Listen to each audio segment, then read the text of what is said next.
میرے آقا فرماتے ہیں نیکی پرانی نہیں ہوتی، کرتے جایا کرو، یہ نیکی تمہارے اکاؤنٹ میں جمع ہو رہی ہے، میں اور آپ بھول جائیں گے، میرا رب نہیں بھولتا، اس کے خزانے بڑے ہیں۔ جہاں نیکی پرانی نہیں ہوتی نا، اگلا جملہ سنو، وَالذَّنبُ لَا يُنسَى، گناہ بھلایا نہیں جاتا، میں اور آپ بھول گئے، افسوس یہ ہے، عجیب کہانی ہے، یہ تو ایک الگ ٹاپک ہے کہ آج جس سے ملاقات کرو اس کو 15 سال 20 سال 25 سال پرانی نیکیاں یاد ہیں۔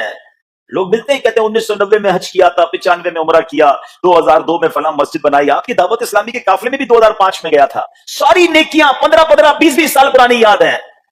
گناہ کل جھوٹ بولا تھا یاد ہے؟ کل رات کو بدنگاہی ہو گئی تھی وہ یاد ہے؟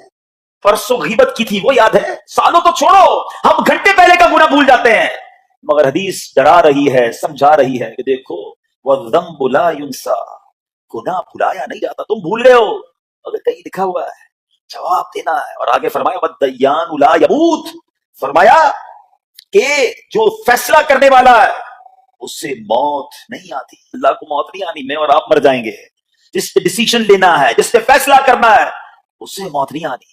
پھر آگے فرمایا اعمل ما شئت کما تدین تدان، کر لے جو کرنا ہے، جیسی کرے گا ویسی کرے گا۔ پھر قرآن کی یہ آیتیں سمجھا رہی ہے فَمَن يَعْمَلْ مِثْقَالَ ذَرَّةٍ خَيْرًا يَرَهُ، جو ذرہ بھر نیکی کرے گا، بھلائی کرے گا، وہ دیکھے گا، وَمَن يَعْمَلْ مِثْقَالَ ذَرَّةٍ شَرًّا يَرَهُ، کہ جو ذرہ بھر برائی کرے گا وہ بھی دیکھے گا۔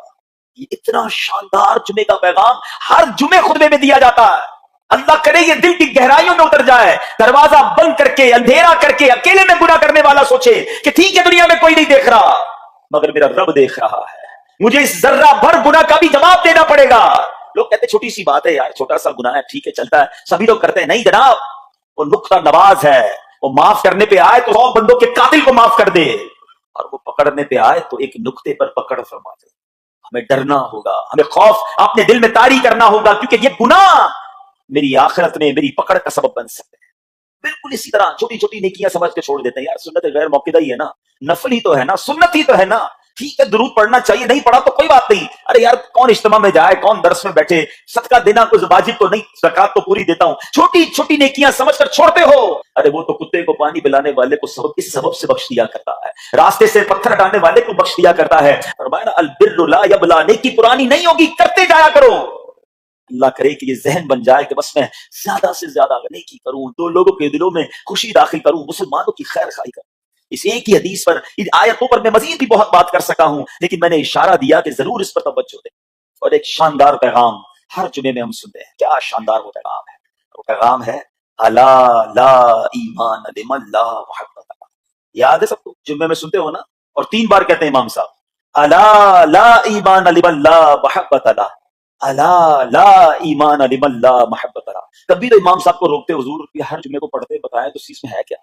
نہیں ہمیں کیا ضرورت ہے، بس جمعہ ہو گیا، بس ٹھیک ہے، ٹائم پورا ہو گیا، فرض پورا ہو گیا۔ ارے اللہ کے بندو سمجھو تو صحیح، اس میں میسج کیا ہے؟ اللہ اکبر، سنو اس کا مطلب کیا ہے، سنو الا لا ایمان لمن لا محبت له، سن لو اس کا ایمان نہیں جس کے دل میں نبی پاک سے محبت نہیں، ایمان ہی نہیں ہے۔ ارے جس دل میں نبی پاک سے محبت نہیں اس کا ایمان ہی نہیں ہے۔ اعلیٰ حضرت امام اہل سنت ایسے ہی